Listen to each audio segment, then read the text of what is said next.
베드로 전서 4장 1절부터 봉독해 올리겠습니다. 그리스도께서 이미 육체의 고난을 받으셨으니 너희도 같은 마음으로 갑옷을 삼으라. 이는 육체의 고난을 받은 자가 죄를 그쳤음이니 그 후로는 다시 사람의 정욕을 좇지 않고 오직 하나님의 뜻을 좇아 육체의 남은 때를 살게 하려 함이라. 너희가 음란과 정욕과 술취함과 방탕과 연락과 무법한 우상 숭배를 하여 이방인의 뜻을 좇아 행한 것이 지나간 때가 족하도다. 이러므로 너희가 저희와 함께 그런 극한 방탕에 다름질하지 아니하는 것을 저희가 이상히 여겨 비방하나 저희가 산 자와 죽은 자 심판하기를 예비하신 자에게 직고하리라. 이를 위하여 죽은 자들에게도 복음이 전파되었으니 이는 육체로는 사람에게 심판을 받으나 영으로는 하나님처럼 살게 하려 함이니라. 만물의 마지막이 가까웠으니 그러므로 너희는 정신을 차리고 근신하여 기도하라. 무엇보다도 열심으로 서로 사랑할지니 사랑은 허다한 죄를 덮느니라. 아멘. 베드로 전서 4장 1절에서 2절까지의 말씀을 여러분이 한번 직접 읽어주시기 바랍니다. 시작. 그리스도께서 이 죄의 고난을 받으셨으니 너희도 같은 마음으로 갑옷을 삼으라. 이는 육체의 고난을 받은 자가 죄를 지셨습니다. 그 후로는 다시 사람의 정욕을 좇지 않고 오직 하나님의 뜻을 좇아 죄의 남은 때를 살게 하려 합니다. 여러분, 예수님의 십자가 사건은 예수님의 고난의 생애를 우리에게 말씀하시는 것입니다. 예수님께서 육체의 고난을 받으셨으니 그 말은 예수님께서 육체로는 죽임을 당하셨으니 그런 얘기입니다. 예수 그리스도의 마음이라고 그랬습니다. 예수님은 예수님의 공생의 3년 반 동안에 예루살렘을 3번 올라가셨습니다. 예루살렘에 올라갈 때마다 주변을 돌아보면서 자기가 거기서 죽임당할 것을 항상 염두에 두시고 마음으로 정신으로 자기가 죽을 준비를 하셨던 것이 예수님이십니다. 그래서 죽임당할 각오, 죽음을 준비하는 마음, 이 세상에 잠깐 나그네로 왔다 가시는 마음, 그런 마음을 예수님께서는 마음에 품고 단단히 각오를 하셨던 것입니다. 그래서 고난을 당당하게 받아들이는 마음이 됐습니다. 예수님이 겟세마네 동산에서 잡히실 때 그 당당한 모습, 그런 것이 예수님의 그 오랜 세월 훈련한 것입니다. 그것을 그런 같은 마음으로 너희도 갑옷을 삼으라, 그렇게 말씀하신 것입니다. 갑옷이라고 하는 것은 우리 인생길에서 내가 어떻게 하면 편할까, 어떻게 하면 편안하게 살까, 내가 어떻게 하면 좀 더 쾌락 있게 살까, 이렇게 세상 생각을 하는 안일한 마음을 막아내는 것이 갑옷입니다. 다시 말하면 세상 유혹을 막아내는 것을 갑옷이라고 합니다. 육체의 고난을 받은 자가 죄를 그쳤으니 그렇습니다. 죄라고 하는 것은 여러 가지 의미의 죄가 있습니다. 인간의 본능적인 모든 요소가 다 죄지만은 여기서 말씀한 죄라고 하는 것은 육신을 위해서 사는 것 자체가 죄라는 것입니다.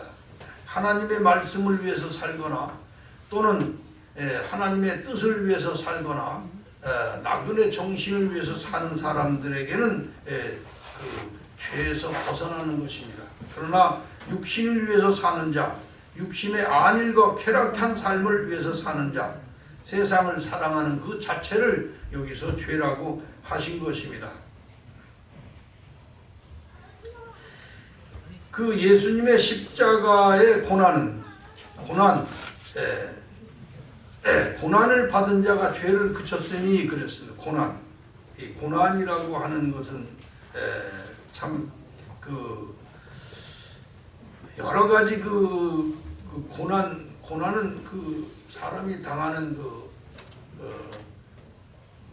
곧 죽을 것 같은 그런 시련입니다. 죽음이 엄습해오는 시련, 죽음보다도 더 어려운 그런 시련을 고난이라고 그러는데, 고난을 사람들이 당했을 때 반응이 여러 가지로 나옵니다. 어떤 사람은 이제는 망했구나 이렇게 생각하고 인생을 아예 포기하고 자살하거나 그런 사람이 있고, 두 번째는 이 고난을 당했을 때, 죽음보다 더 아픈 시련을 당했을 때 그것을 극복하여 딛고 일어서는 사람이 있습니다. 그 사람 한 번 일어서기만 하면 그 힘은 몇 배가 강해집니다. 그래서 하나님께서는 기독교 역사를 고난의 역사로 이렇게 이끌어 가십니다. 그래서 고난을 통해서 사람은 부활을 합니다. 어떻게 부활하느냐? 고난을 받으면 내가 누구인가를 알게 됩니다. 그래서 교만한 사람, 또 경솔하던 사람이 겸손한 사람으로, 진솔한 사람으로, 침착한 사람으로 경솔하면서 변화가 됩니다. 그리고 고난은 하나님께 가까이 가는 동기가 됩니다. 그래서 고난은 다시 나는 길, 거듭나는 길, 부활의 길이 고난입니다. 그래서 복음성가에도 영광의 길 그 얻기 전에 고난의 길을 너 가거라, 그런 노래가 있는데, 우리는 이 고난이라고 하는 거 이거 참 사회적으로 국가적으로 여러 번 겪었습니다. 뭐 옛날부터 우리는 한국이라는 나라는 고난의 역사가 계속돼 왔지만은 요 근래 우리가 사는 이 현실 속에서도 얼마 전에 IMF라고 하는 그 경제적 고난을 겪어서 정말 힘들었습니다. 뭐 자살자가 나오고 뭐 우울증 환자가 나오고 엄청났습니다. IMF 때문에. 하루아침에 그냥 회사가 그냥 무너지고 그냥 여기저기서 뭐 곡소리가 나고 그랬어요. 요즘에는 또 한 3년 전부터 코로나 괴질이 나와가지고 우리 사회적으로, 국가적으로, 가정적으로 고난을 겪었습니다. 이 코로나 정책 또 그것도 문제였지만 코로나 괴질 그 자체가 문제가 돼서 정말 많은 사람들이 망했습니다.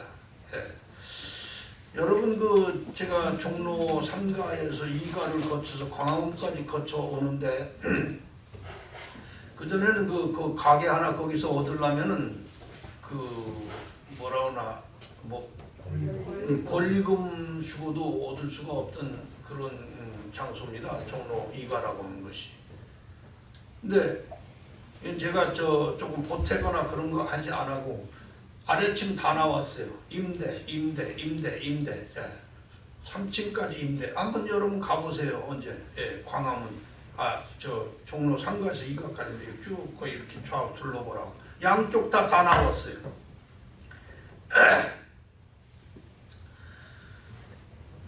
이게 주사파들이 득세하면서 경제, 사회 전반에 걸쳐서 고난을 겪고 있습니다.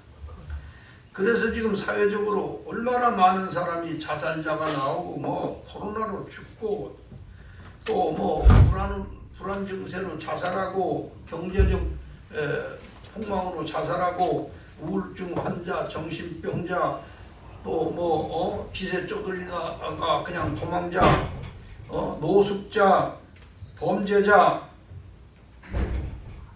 말할 수 없이 많이 나왔습니다. 그래서 국가적으로 사회적으로 큰 상처를 남겼습니다.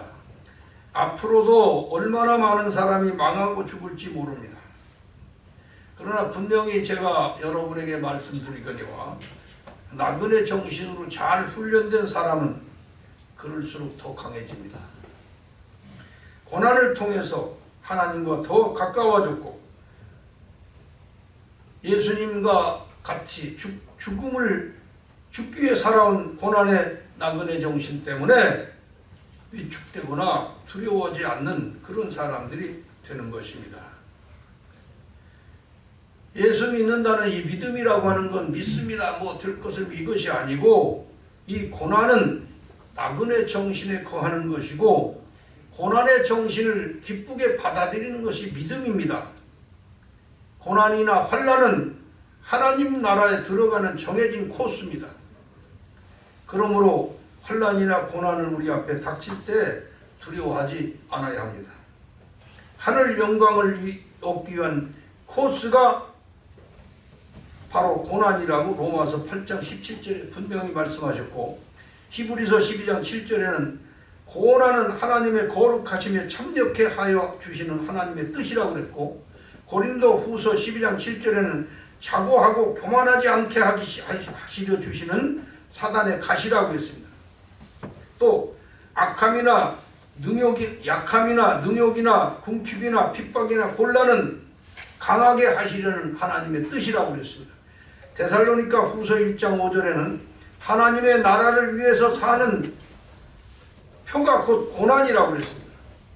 누가복음 6장 22절에는 하나님의 아들로 인하여 받는 모든 손해는 복받는 길이라고 그랬습니다.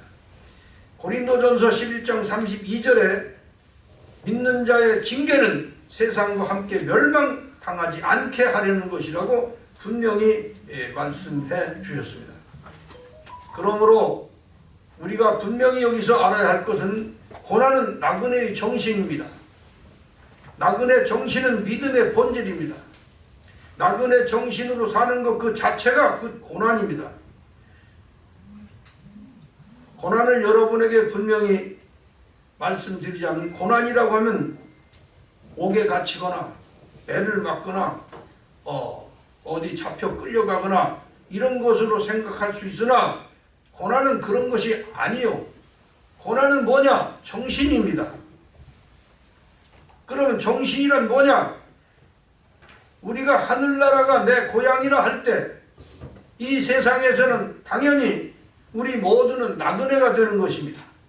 이 세상은 다 내 것이 아니다. 그런 마음을 가지고 살아야 합니다. 그러므로 우리가 이 세상에 살 때는 내 것 없이 살게 되니까 힘들고 어려운 것입니다. 그것이 고난입니다. 그러나 이 세상에서 잘 살고 성공하기 위해서 고난을 받는 것이라면 그것은 그리스도의 고난이 아닙니다. 그러므로 그리스도의 고난에 참여하는 것은 바로 옥에 갇히거나 끌려가거나 뭐 이렇게 매를 맞고 하는 것이 아니고, 그리스도의 고난에 참여하는 마음이며 정신이 고난입니다. 우리가 그렇게 이 성경을 이해하면서 고난의 정신에 우리가 항상 묵상하고, 이 고난이 어째서 내게 왔나, 이 사회적 고난을 우리가 어떻게 받아들이나, 이런 문제가 우리가 신앙과 연결되는 매우 중요한 것이라고 생각합니다. 3절 한번 큰 소리로 읽어주세요. 시작. 너희가 음란과 정욕과 술취함과 방탕과 열악과 무고하는 상속되어 이방인의 뜻을 쫓아 행하는 것이 지상사회와 더하다. 이방인의 뜻을 쫓았다고 하는 것은 기복신앙하는 자들의 행위를 여기다 구체적으로 말씀해 주신 것입니다. 4절 한번 읽어주세요. 시작. 이러므로 너희가 저희와 함께 그런 극한 방탕에 바른대하지 아니하는 것을 저희가 이상히 여겨 비난하나. 극한 방탕에 바른질한다. 신앙의 극단적 논리를 말하는 것입니다. 옛날에는 지금 뭐 신앙하는 사람들이 한국 기독교에 특히 지옥론 해서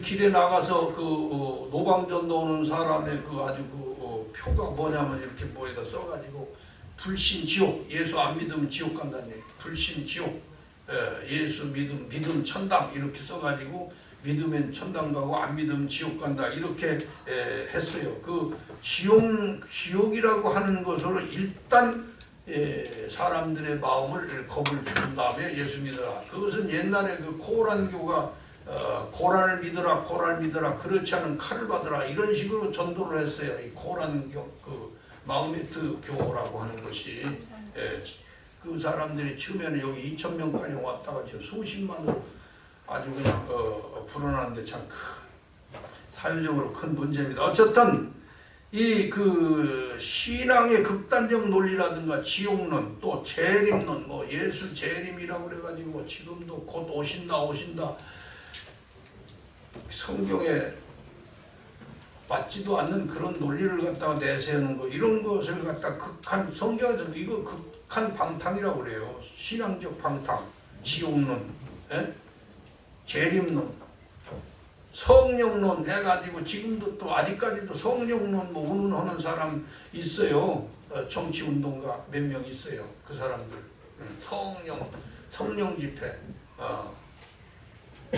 또 저 여의도 순복음교회에서 특히 성령운동 한답시고 뭐 방언을 해고 방언 안 하는 사람은 성령 안 받은 사람에서 방언을 연습해가지고 그냥 억지로 하고 그런 식으로 했고 또 기독교에서 또 그 입신이라는 게 있어요.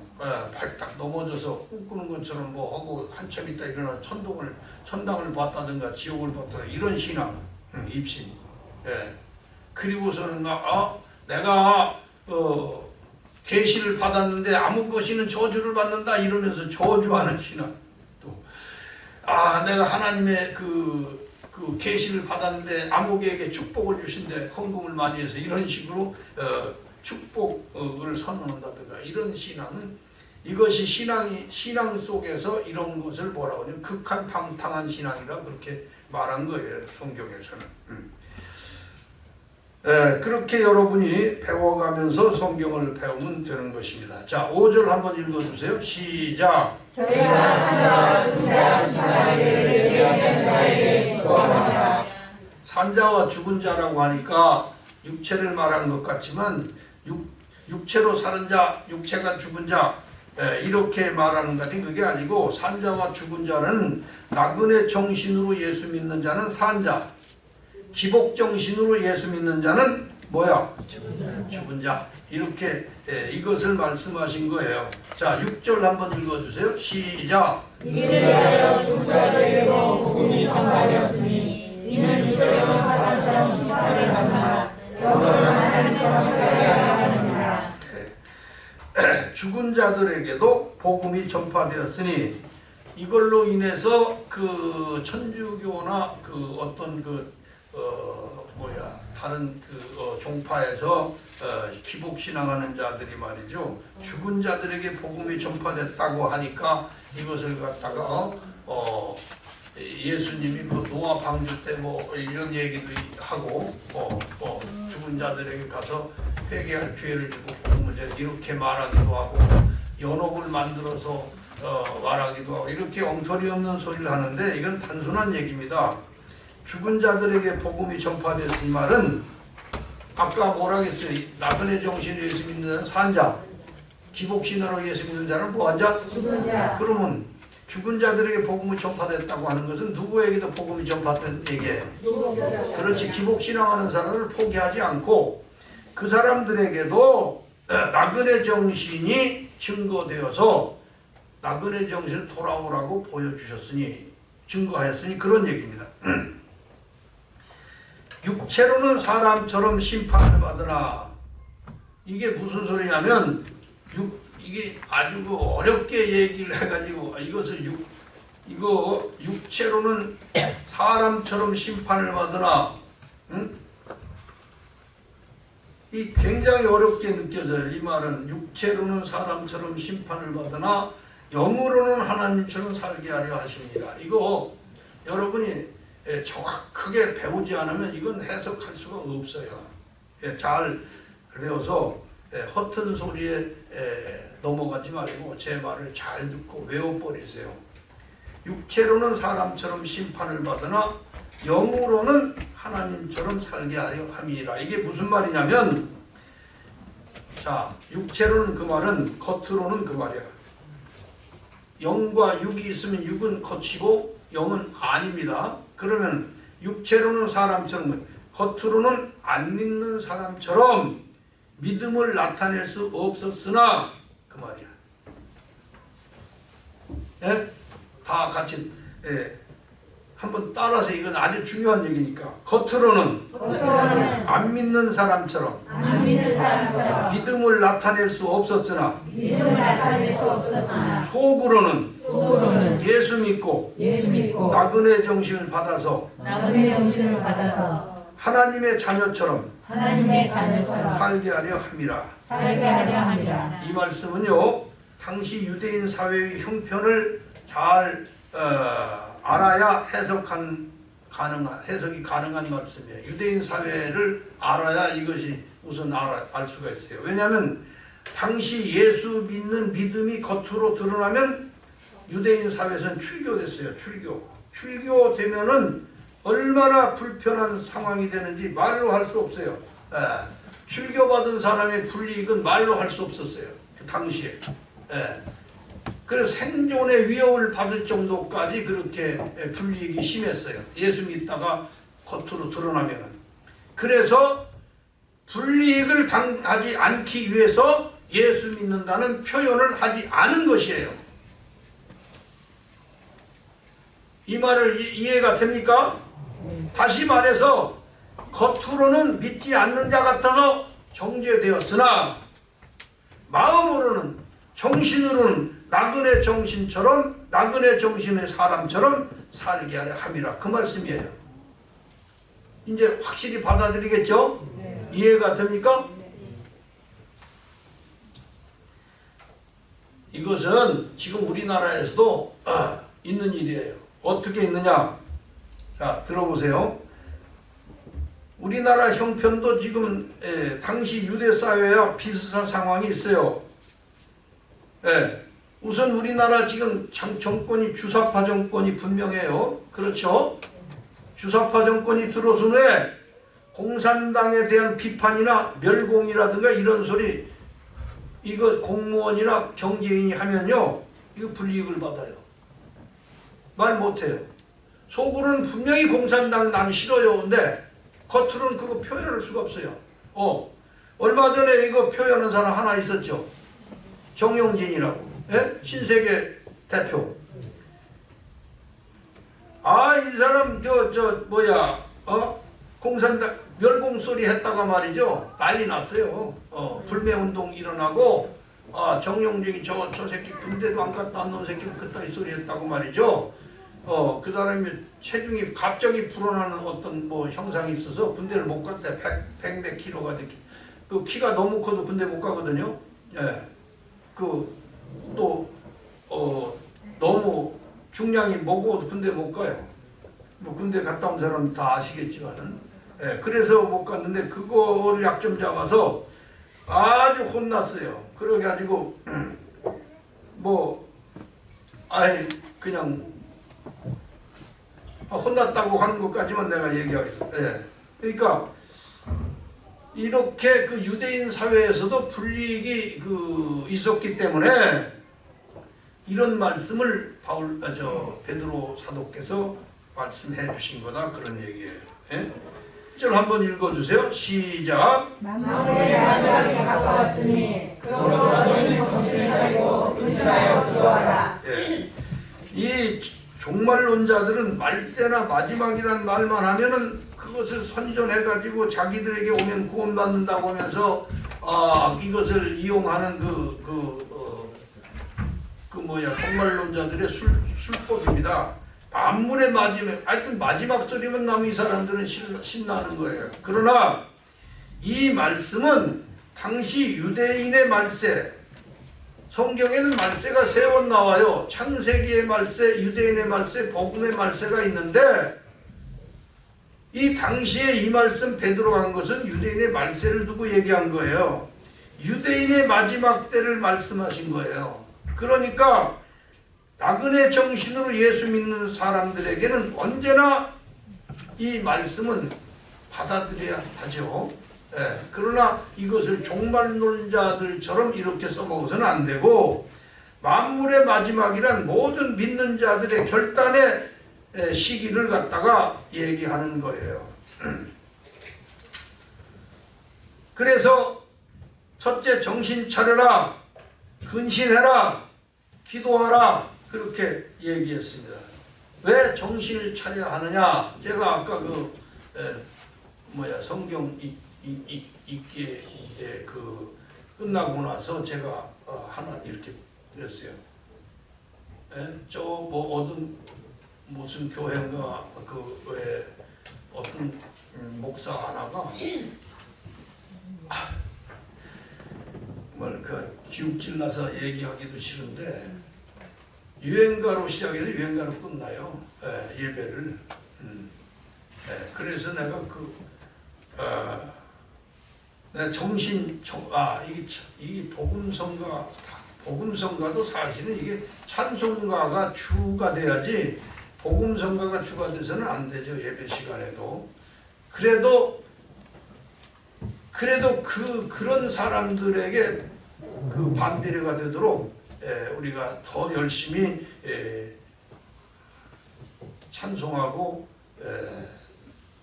노래하겠다는 그런 생각을 해서 정신 차려야 됩니다. 어떻게 주일 예배를 하면서 말이죠. 내가 아까 다 보여줬죠. 유튜브에 나온 거 보여줬어요.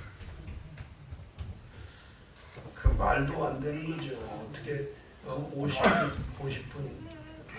하면서 유행가를 7번 부릅니까? 그러고 아직 형을 도와서 무슨 뽕짝가요 그거 주접스러운 것을 그냥 목사가 불러대면서 그냥 아주 지가 가수인 것처럼 흉내내고 주접을 떨다가 또 노래 부른 여자 이름을 불러서 무슨 선생님까지 붙이더라고. 무슨 선생님께서 부르신 노래를 목사님을 그냥 내가 옛날 젊은 때 같으면요 가만 안 두고 쫓아가서요 그냥 발길을 쳐버렸어요. 이 새끼 네가 무슨 내가 감리교 신학대학교 다닐 때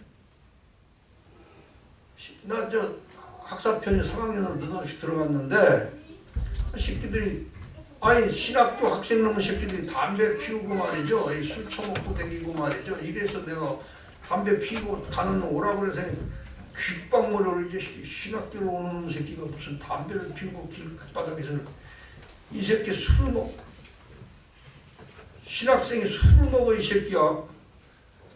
그러니 감리교 신학대학에 유명해가지고 감당할 수 없는 사람이라고 해가지고 그런 놈의 신학교가 학교라고 내네. 그거는 또 약과야. 한국신학대학교의 그 안에는 완전 빨갱이 소굴이야. 광나루에 있는 신학교 그건 말도 할 수가 없어요. 지금 대한민국 신학교가 다 그런 정도야. 그러니까 정신 차려야지. 옛날에 나하고 같이 누가 몇 명이 감리교 교단인 무슨 드림 어딘 감리교인가 갔었죠. 뭐죠? 들림 감리교든가 하여튼 대림 감리교 거기 갔었죠. 그때 감리교 담임이 나하고 같이 학교 다녔는데 수십 년 만에 만난 이 김백 목사는 우리가 감리교 신학교 학생 때 감당할 수 없는 분이었습니다. 얼마나 싸나웠는지 그렇게 얘기를 해서 내가 뒤에서 옷을 잡아당겼어요. 그런 소리 하지 말라고 하세요. 그 말을 하길래 뒤에서 옷을 잡아당겼어요. 그런 소리 하지 말라고. 쓸데없는 소리 뭐라고 하냐고. 이런 세상에서 우리가 예수 믿으니까 당연히 정신 차리고 예수 믿어야죠. 이게 신앙인가 아닌가, 이게 신앙인이 할 짓인가 안 할 짓인가 하는 것은 거기서 예배하는 자세를 보면 알죠. 근신해야 된다. 근신이 뭘 근신이라고 하냐? 말과 행동을 조심하고, 그게 근신이야. 말과 행동을 조심해야 된다. 예수 믿는 사람들은 말과 행동을 조심해야 된다. 그 다음에 항상 반성하는 마음을 가져야 된다. 이게 근신이야. 그리고 마지막으로 경계하고 안 믿는 사람을 경계하고 사기꾼만 경계하는 게 아니라 이 목사가 저따위 짓을 해서 되나 하고 경계하고 조심하고 겸손한 태도로 조심하는 거 경계라고 합니다. 자, 그 다음에 세 번째로 정신을 차리고 근신하고 기도하라 그랬죠? 기도하라. 기도가 여러분 늘 기도하는 여러분이지만 기도의 뜻이 정확하게 내가 오늘 다시 한번 반복해 드릴게요. 기도가 뭐냐면 마음으로 바라는 바를 이루어지도록, 내 마음으로 바라는 바를 이루어지도록, 내가 열심히 하는 게 아니라 이루어지도록 하나님께 해달라고 비는 것이 기도예요. 내 마음으로 이렇게 했으면 좋겠는데 내가 그걸 위해서 열심히 하겠다 하고 내가 나서 하는 게 아니라 하나님께 비는 것을 기도라고 해요. 그러니까 마음으로 바라는 바를 이루어지도록 하나님께 기도하고 간구하고 비는 것, 이게 기도야. 그러니까 항상 하나님께 내가 구함이 있어야 된다.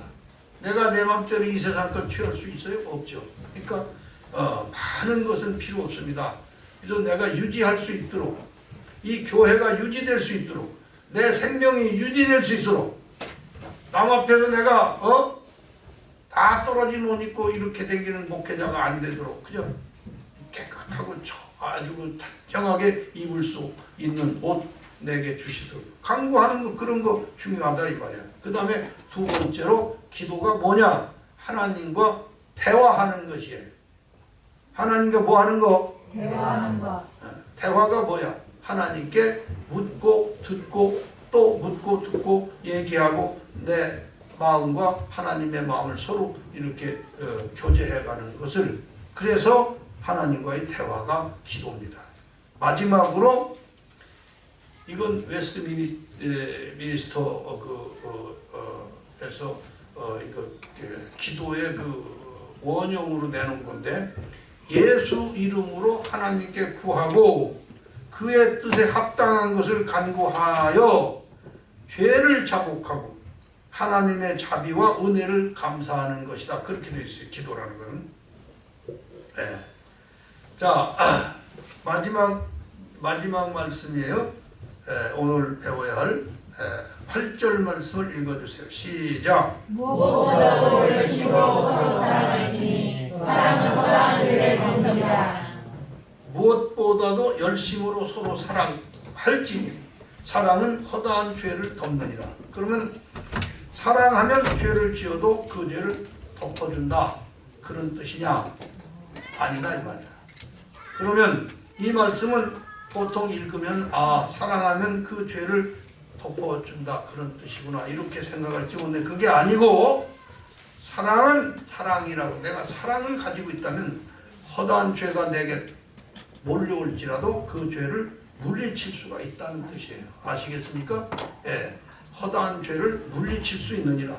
내 마음에 하나님을 사랑하는 마음이 있다면, 내 마음에 하늘나라를 사랑하는 마음이 있다면, 내 마음에 예수님을 사랑하는 마음이 있다면, 내 마음에 교회를 사랑하는 마음이 있다면, 나는 내게 들어오는 한 죄들을, 한 유혹들을 물리칠 수가 있느니라. 이 세상의 많은 유혹을 이기게 하는 것이 사랑입니다. 하나님에 대한 사랑, 하늘나라에 대한 사랑, 예수님에 대한 사랑, 예수님이 세우신 교회에 대한 사랑은 많은 유혹을 이기게 한다, 그런 뜻이다. 세상과 타협지 않게 해주는 것이 곧 우리가 하나님을 사랑하는 사랑이다, 그런 얘기. 여기까지 말씀드리고 오늘 말씀 마치겠습니다. 할렐루야. 아멘.